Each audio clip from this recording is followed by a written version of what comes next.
It was just too much going on behind the scene, and I had to walk away from it because it was going to destroy me. And we drove for Prince. We drove the purple Fleetwood limousine that he had, Entourage. So fast forward now, how many cars do you guys have? So we have that van, then we have another van, and then it got so intense, my mother was thinking I was doing something illegal.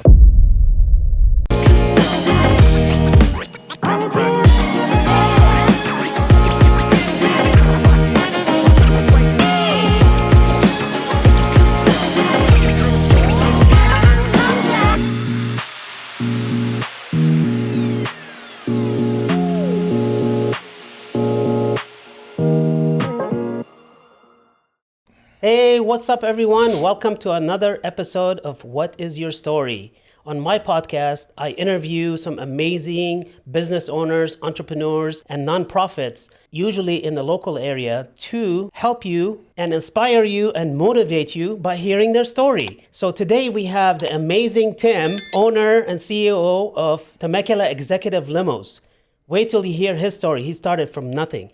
And also, he's a minister. So, any more further ado, let's welcome Tim from Temecula Executive Limos. How are you, Tim? Well, you're going to hear my story, whether it's fictional or real. We don't know yet. So we'll just go along and see what happens. Hopefully, your story is going to inspire somebody out there. Well, hopefully it will. It inspired me. Yeah, definitely. So let's start from the beginning. What is your story? How did you start Temecula Executive Limos and why?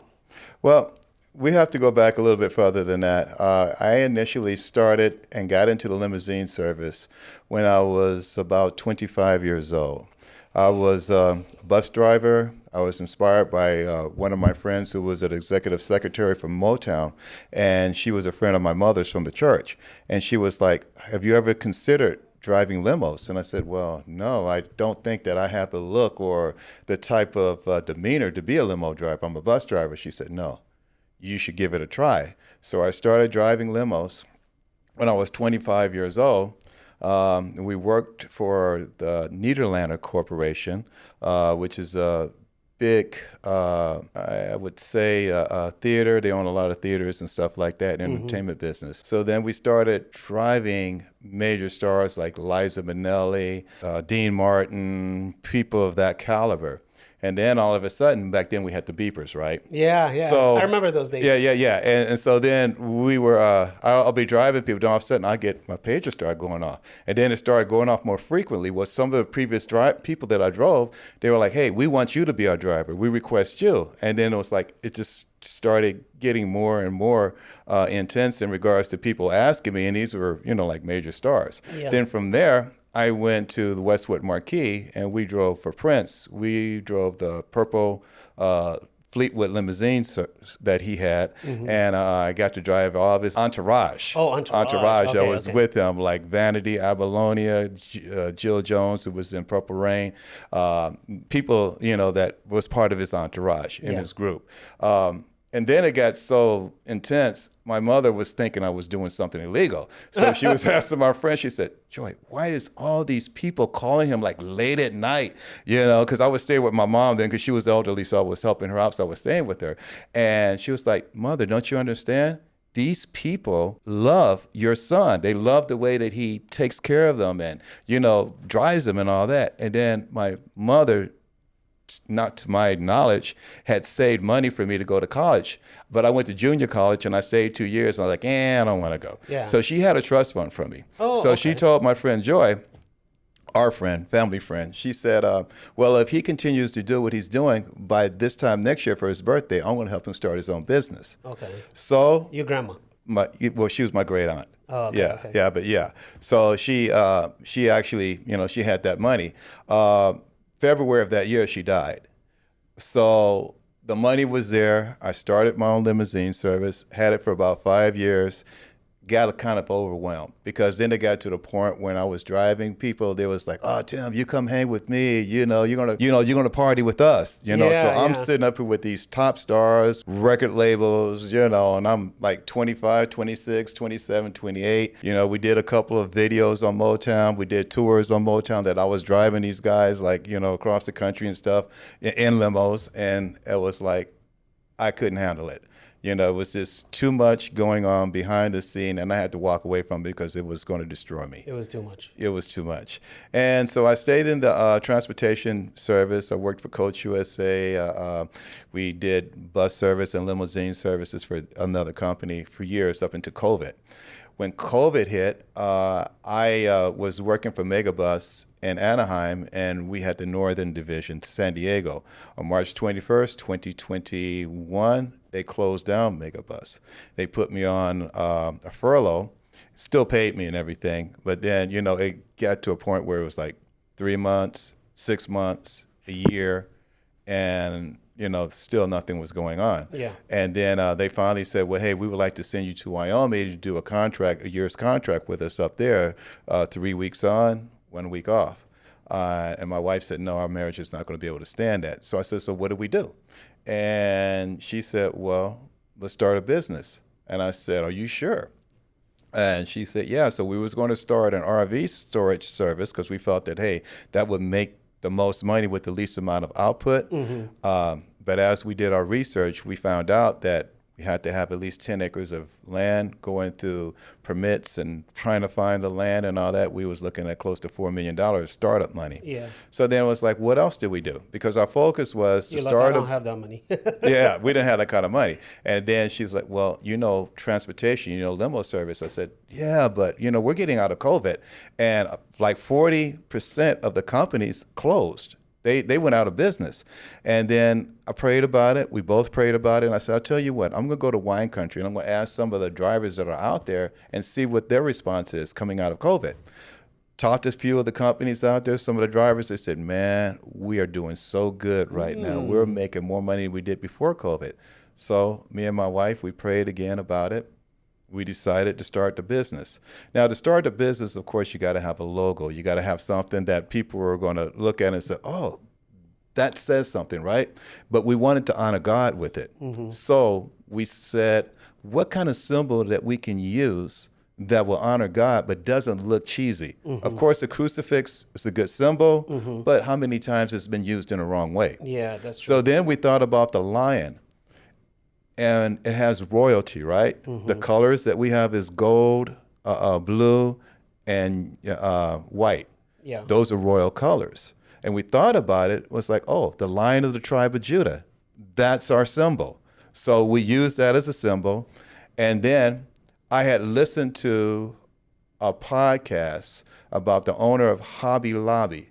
And oh, yeah. Yeah. I have his book, by the way. Okay, his story was that when he started his business, he started talking to marketers. Yeah. And he was like, everything that I hear is like a cookie cutter type of thing. I'm not interested in it. It doesn't hit me right? Yeah. So then he prayed to God and said, Lord, I want to start this business, but how do I do it? What do I do? And he heard the Father say, hey, give it to me. Let me take care of it. And I'll give it back to you. So we did the same thing. So we gave it to the Lord. So you gave your business to the To the Lord. Lord. I'm just a manager and of the that's company. why you are so successful right now. You believe in that? Of course. I believe in that because I every time I pray, I'm like, Lord, I'm just a manager of what you allowed me and my wife to have. And our whole goal in starting this business is to leave not only a godly heritage of faith, letting our kids know that we stepped out on faith out of a tragic situation in the world and moved in faith, believing that we heard God's voice to be able to start this business, but to also leave it as a financial heritage to our children. Yes. You know, that someone will take care of it, whether it's this business or we take money and start some other business out of this business. One of the things that we want to do, and we pray all the time, is that how can we be a blessing of service to people within the community, Yes. whether it's for funerals or some type of situation where we can donate like we did. One, it was for... I forgot the name of something where they a cancer society American Cancer Society. Yeah. It was a lady that had a situation where she had a couple of years maybe diagnosed to live, and we were able to be of service to her.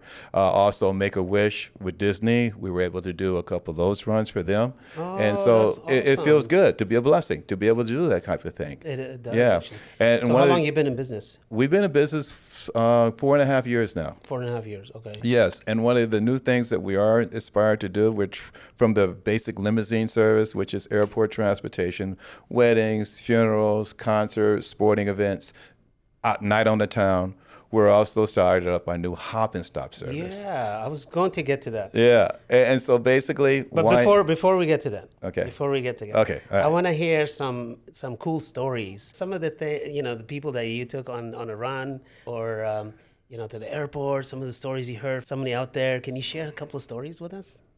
Wow, yeah, I mean, I think that Or maybe somebody somebody got inspired by you ministering to them while Okay, you're yeah, driving I got, or something. I Something got, like that. yeah, I got a story for Yeah, you. yeah. Okay, recent. I'll start with back in the day. Okay. The first one. Yes. Okay, so I was driving some kids to Magic Mountain. We were going to the Katrina and the Waves concert. So normally, if I have customers, I know how to go into the VIP area, right? Yes. And I'll just take them to the VIP area expecting to get a good tip because I'm taking care of them, right? Yeah, yeah. So I drove these kids to the back. This was at Magic Mountain.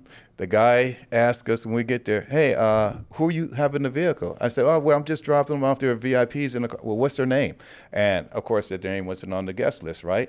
So I had to take them to the front, right? Well, this is the funny part. Yeah. So I'm driving up to the front, and I see David Hasselhoff. Hope you're not seeing this, David. You probably remember this. He's arguing with his chauffeur, and he was like, what? You don't know where the VIP area is? Blah, blah, blah. And he looks at me, he said, hey, you know where the VIP area is? And I said, yeah, I just came from back there. He said, can I get a ride? Of course, David is sure, get in. Oh, wow. So we're driving around to the back. We pull up, the same guard is there. He looks at me and he said, didn't I just tell you got to have a VIP? So David Hasselhoff opens up the sunroof, sticks his head out, and he said, what do you think I am? You should have seen the look on that guy's my face. God, he that's was like, the amazing. dude looked at me, looked at him. He's like, oh, sorry, sir. Go ahead. Yeah. Hey, but he was trying to figure out how in the heck I did that. Yeah. This guy's magical. Yeah. That's awesome. That's them. Okay. Latest story is I have a customer, I won't mention his name, but we've been driving him for years.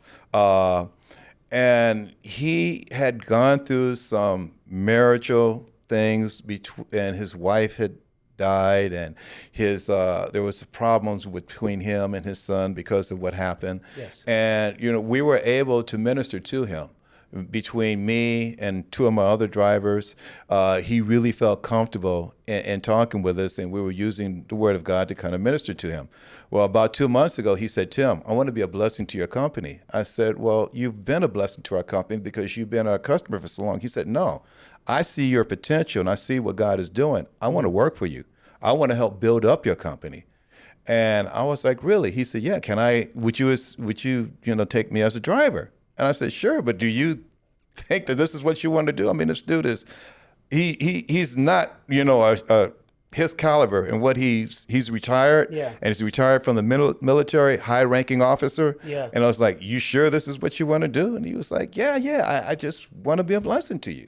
And I said, okay. So that's how we've inspired somebody, and That's amazing. Yeah. So do other potential limousine drivers they want to start their own business, do they come to you and say, hey man, how can I be as successful as you are? Do you give them any tips or anything like that to help them kickstart their business? Maybe somebody out there listening in, Chicago or New York or Arizona right now, they want to start a limousine business, right? Okay. What can you give them as an advice? Well, first of all, I was years ago, and this is what made me focus on this. Mm-hmm. I was working at a job. One of my friends from the church came to where I was at. I was at a car lot, and I was selling cars. Yeah. He looked at me. He said, Tim, do you like what you're doing? I said, yes, I'm making money. It's a part-time job. I'm doing, okay. He said, but do you like it?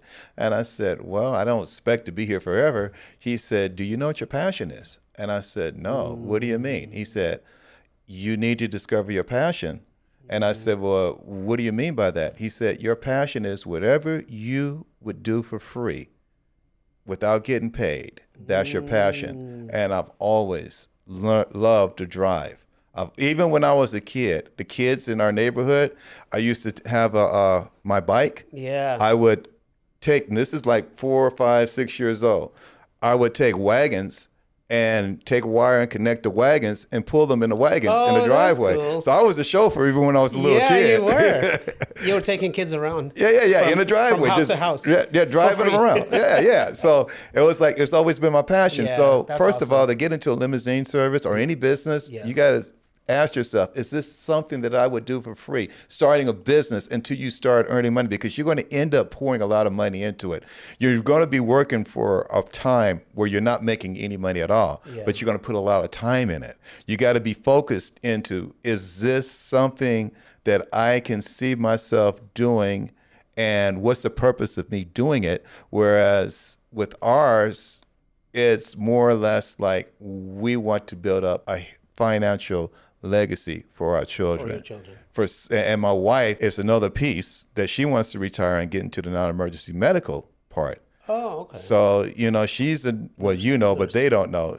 She's been working for Kaiser for over 30 years. She's a critical care nurse. Yeah. So she wants to retire. She wants to be able to get that piece going too. Yeah, So we can be able to be more of service to the elderly, doing things like elderly event service. Whereas, communities of elderly people go to maybe to the beach or out to a concert or wherever that might be, that we can be able to provide that service. We have an ADA vehicle now. So even if they're in a wheelchair, we can take them in our ADA vehicle. That's amazing. All Yeah. the services you provide. So walk us through your first car at the beginning when you first started your business. What was it? And then up to now, how many cars you have in your fleet? Okay. Our first car was a 2500 Sprinter, Mercedes-Benz Sprinter van. Ran into a guy. Hey, Mo, if you see this, shout out to you. All-class limousine service. He had his own limousine service, but he also builds vehicles. And okay. he's excellent as a coach builder. So I met him. He built my first coach for me. We got that up, and this is the cool part. I have never seen anyone do this. It took him about 3 months to build it. And then once I got it, because me and him became friends during the process of him building it, and we got it custom made. So we actually, on our seats, we have our logos on each one of the seats. Yes. Yeah. And so he had those hand stitched in to the headrest. That's cool. And he gave me my first job. He said, this is on a Friday. He said, hey, Tim, your car will be ready today, so you can pick it up. He said, by the way, do you have any jobs yet? I said, no. He said, do you want to do a job for me tomorrow? And I was like, yeah, cool, man. That's cool. Yeah, That was your first job. That was my first by the guy job. that built your car. From the guy who built my car. Okay, so fast forward now, how many cars do you guys have? Wow. Okay, so we have that van, then we have another van, then we have the shuttle van, and then we have the ADA, we have the 23 passenger, we have the Mercedes sedan, we have the EQS Mercedes, we have the G90. Wow. We have, I'm missing something The somewhere. BMW, I think. Yeah, the The new one. BMW that we just bought. So 9 vehicles. 9 vehicles. Yeah. Wow, you guys. Yeah, check 9 it right out. now. Yeah. Starting from nothing to an amazing success. And you guys don't need to know where I live at in case anyone is trying to, Let's see where he Make parks sure you at. pay your insurance bill. Yeah, exactly. All right, so talk to us about your brand new service in wine country. Hop Wine and Stop. country, hop and stop. Yes, what Okay, is that? the concept came from when we were over in France. They had a hop on, hop off service. And my wife, when we got back, she said, why don't we do it here? I said, someone's already doing it. Yeah. Yeah, and we did Somebody's the research. always doing something. Yeah. And you can do it better. Yeah. Well, actually, we did the research at the time. No one else was doing it. Oh. There was someone doing it, but they stopped post COVID, pre-COVID, and no one had picked it up again. So I said, baby, I don't think that would be a good idea. She said, no, I feel the Lord telling me to do this. I said, okay. See, that tells you, always listen to your wife. Yeah. I didn't want to do it, really, from the beginning. I didn't want to do it. But she wanted to do it. So basically the concept of hop and stop is we go to 12 different wineries, now 13 because we just added another winery, Miramonte. We just added that onto it. Okay. And basically, you can get picked up at Hendo's Barrel Room or at Crush and Brew in Old Town, or any of the wineries that we go to. Now, basically how it works is a public service, unless you decide that you want to have a group of 23 or something like that, where you purchase the whole bus itself, and then it's your private tour. Then we'll just put another bus online for the rest of the people. But basically, we go to the wineries of your choice out of those 12. We'll drop you off for example, say for instance, we dropped you off at Callaway at 12 noon.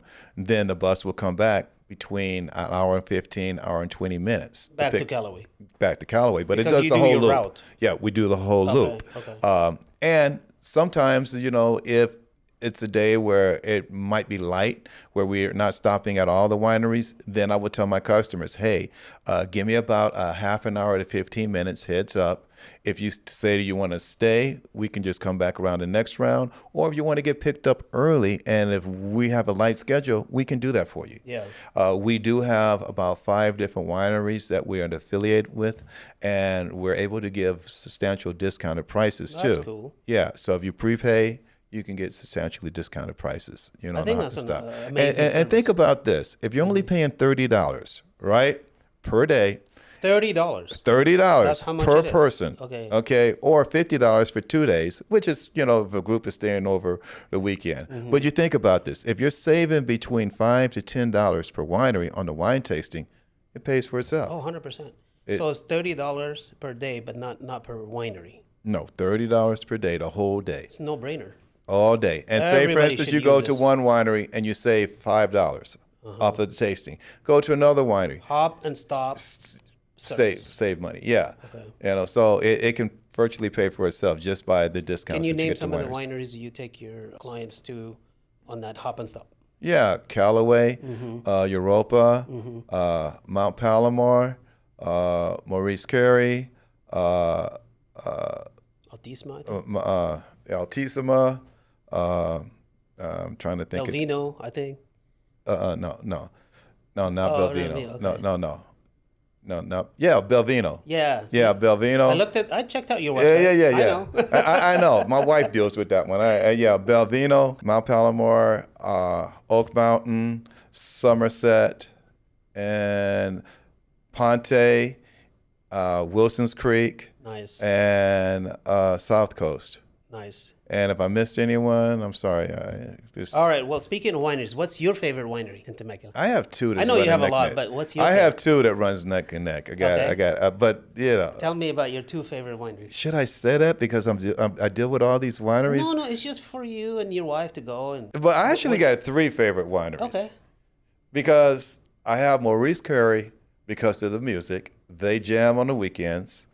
But I have Europa because of the atmosphere and the taste of the wineries. Yeah. Then I got Danza del Sol.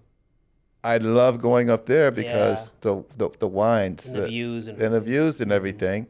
And then I got Altísima because we're VIPs, and that's the first one that me and you and your wife we met at to. Altísima. That's where we met at. Yeah, I love the valley here, Temecula Valley, for the wineries. Especially when you're sitting up there in the VIP section, It's gorgeous. and you could just see. It's like you're over in France or Italy or something like that. Yeah. All right, so let's talk about your ministry, right?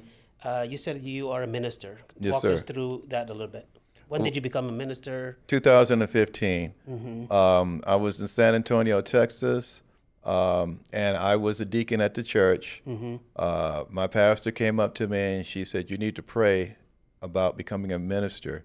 And I said, "Well, why do you feel that?" She said, "Because God told me that you have a ministry inside of you and you need to not be afraid anymore and start moving forward." And I felt that I wasn't capable of preaching a sermon, delivering the word of God, with clarity, wisdom, and, being able to just help someone in what I say. But I prayed on it and got ordained. Now, here's another story. And how do you feel now? Well, check this story out now. Now, check this story out. What happened I love was... stories. You know why? Because it says, what is your story? Yeah, That's okay. the name of the podcast. Watch this. Okay, tell me Here's the another story. one of those incredible stories. I get a call from a guy, And he says, hey, I'm looking for a job. Are you hiring? And I was about to say, no, not really, at this time. But we started talking. We went 5 minutes into it, maybe even less. And all of a sudden, we started talking about God. We spent the whole hour talking about God. And at the time, I was in search of a church. I think I had told you that, Yeah. it was like 2 or 3 years that we couldn't find a church that gave us the right feel, the right fit, the spiritual connection. Yes. So I was going to a church that I had gone back and forth with for years, one of the mega churches. It's in Ontario. That day, me and my wife was on our way to go to that church. And on the way, I felt the Spirit say, well, why don't you try this guy's church that you had spoke with over the phone, because he says he's a pastor. And I told my wife, I said, hey, you want to try this guy's church? It was a small church in, what is it called? Rubidoux. So we decided to go over there. Such an amazing story. Me and my wife is sitting there. Halfway to the service, me and her are crying. Oh, wow. And I'm like, do you feel what I feel? She goes, yeah.